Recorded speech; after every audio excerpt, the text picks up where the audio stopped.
네,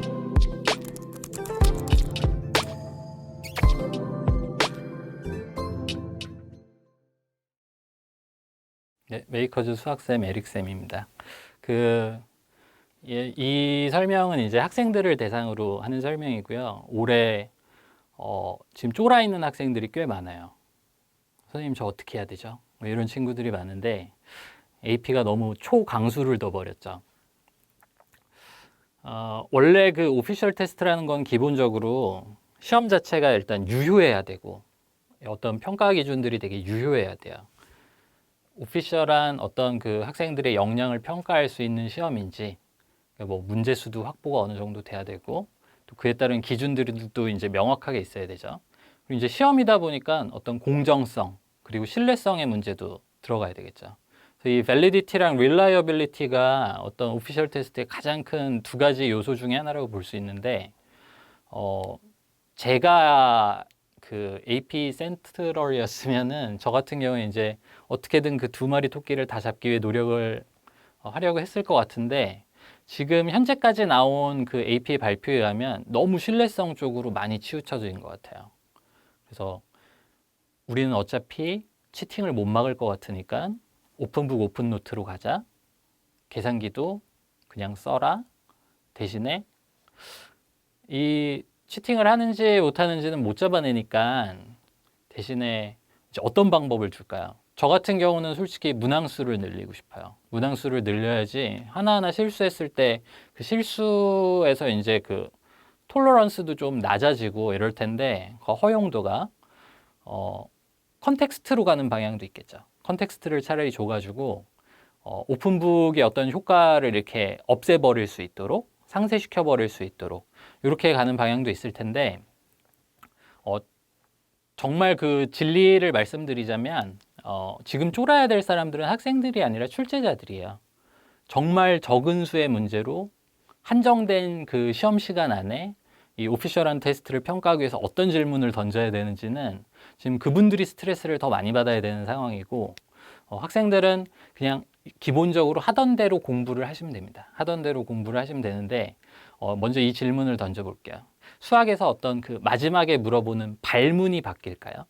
발문은 변하지 않습니다. 발문은 변하지 않고 저랑 이제 특히 AP FRQ 같은 거 공부해 본 친구들은 이게 한 2, 3개년어치만 딱 공부를 하고 나면은 이상하다 이거 풀어봤던 것 같은데 이런 느낌이 강하게 들죠.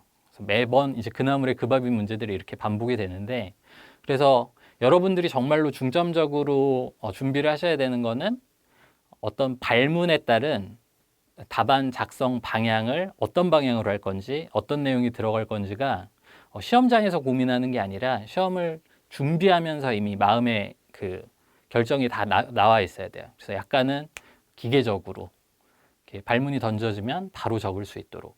왜냐하면 올해 같은 경우에 이제 시험이 어쨌거나 새로운 형식으로 출제가 되고 그러다 보면은 이 사람인지라 당황할 수가 있거든요. 그래서 이제 예년보다는 좀 더 기계적으로 준비를 하시는 게 맞는 것 같고 컨텍스트 문제는 이렇게 수업을 하다가 애초에 영어가 적당한 실력이 있다.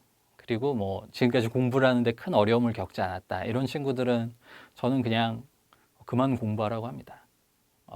그냥 지금 공부하고 괜히 더 공부해봤자 이렇게 불안감만 올라가지 그냥 감 안 떨어지는 수준에서 그냥 자기가 뭐 어차피 상위 1%다 그러면 그냥 이렇게 가서 푸시는 게 가장 좋고 이제 중요한 거는 그렇지 않고 좀 간당간당 원래 5점 커트라인에 이렇게 그 걸릴 만한 친구들 그리고 이제 학교에서 쭉 나가지 않았는데 뭐 학원에서 개념 강의 수강을 하고 그다음에 AP 테스트를 좀 급하게 봐야 되는 친구들 이런 친구들은 아무래도 그 AP에 투자한 시간이 상대적으로는 적기 때문에 여러 가지 변수들에 흔들릴 가능성이 조금 높거든요. 그래서 이 친구들을 위해서는 이제 살짝 과잉 대응을 해줄 필요가 있는 것 같아요. 그래서 뭐 컨텍스트 부분이 들어간 문제들이라든지 그리고 이제 처음부터 말씀드렸지만 이 유효성을 확보하기 위해서는 어쨌거나 여러 가지를 한꺼번에 물어봐야 되거든요.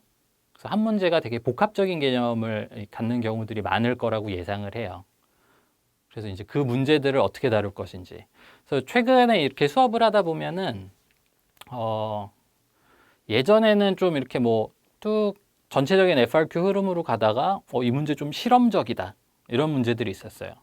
그리고 나면 이제 아니나 다를까 그 다음에서부터는 또 이렇게 툭 사라져요. 정답률이 너무 낮았던 것 같죠? 이런 문제들은 보통 이제 연습할 때 그 살짝 무게를 많이 안 뒀었어요. 왜냐면 이제 올해는 나올 확률이 적기 때문에.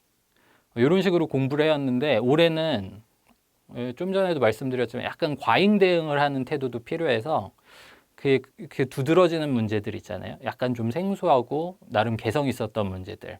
이런 문제들을 되려 더 집중적으로. 이제 그런 문제들이 여러 가지 개념들이 막 합쳐지면서 예전에 이제 너무 어려워가지고 이제 그 다음에는 이렇게 빠져버린 문제들이 있는데 이 문제들 위주로 좀 공부를 하시면 될 것 같고 최대한 지금 준비도 그런 식으로 하고 있으니까요. 너무 불안해하지들 마시고 수학은 캘큘러스는 뭐 한 2, 300여 년간 늘 그대로였으니까요. 너무 걱정들 하지 마시고 그냥 자기가 할 수 있는 부분 착실하게 이렇게 준비를 해 나가시길 바랍니다. 네, 감사합니다.